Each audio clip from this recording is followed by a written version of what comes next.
Scene from Gugmangchite, written by Jude Gitamondak and Raul Ukat, directed by Edison Sains and brought to Manila from Cebu as part of the BGC Arts Festival. Photo from 2TINCANS Philippines.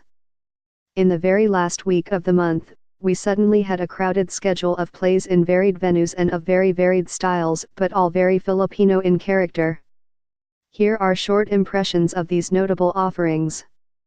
Tao Pio was a remarkably creative exercise in bringing a human face to the tragedy of extrajudicial killings happening in the country. 4 monologues penned by Maynard Manansala, directed by Ed Lacson Jr., and, above all, acted out in a bravura one-woman performance by May Painter, aka Wanna Change. Painter segued from a Zumba instructor haunted by the ghosts of her husband and son, to a self-justifying police practitioner of Tokang, to a photojournalist obsessed with the nightly body count, to a poignant child scarred by the memory of her parents' grisly deaths. The pieces ranged in tone from comic touches to elegiac sadness, and their relative impact will vary with each viewer. To this viewer, perhaps most memorable was the chilling portrayal of the vigilante cop as a common man sliding almost nonchalantly into his role, a process perhaps not limited to hitmen.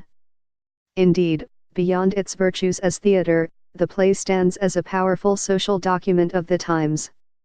All 4 pieces were based on real-life stories. 2 of the subjects, journalist Rafi Lerma and Zumba instructor Nene Rosing, came on stage for the post-show talkback. Here was an instance of theater enhancing but not supplanting reality. I had missed out on the original sold-out run at the CCP's Tanghalan Batchood. I was glad to finally catch it at the BGC Arts Center as part of an arts festival, but can imagine how much more directly impactful it would have been in the more intimate Batchood. May Painter in Tao Pio, written by Maynard Manansala and directed by Ed Lacson Jr. Photo from May Painter's Facebook page. Bagong Cristo, Dialong Ups. Bagong Cristo was a staging of Aurelio Tolentino's early 20th century play about workers' rights, and was of special interest to one who had just seen Tanghalan Pilipinos, Aurelio Sedicioso, a musical retelling of the firebrand playwright's life and legacy.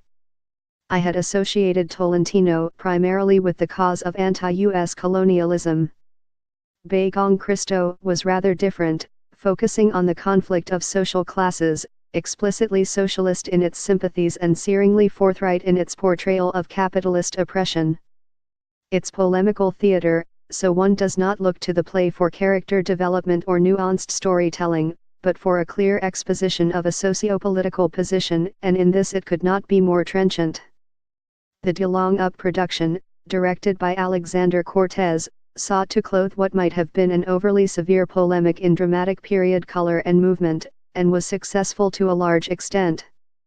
Honestly, though, I thought the presumably symbolic use of Roman centurion motifs for the protagonist's tormentors was an unnecessary deviation from the otherwise realist period design of the rest of the production. The cast was in fine form, and Bugabunada in the lead was a charismatic presence, especially in his final oration, though necessarily the performances were primarily declamatory.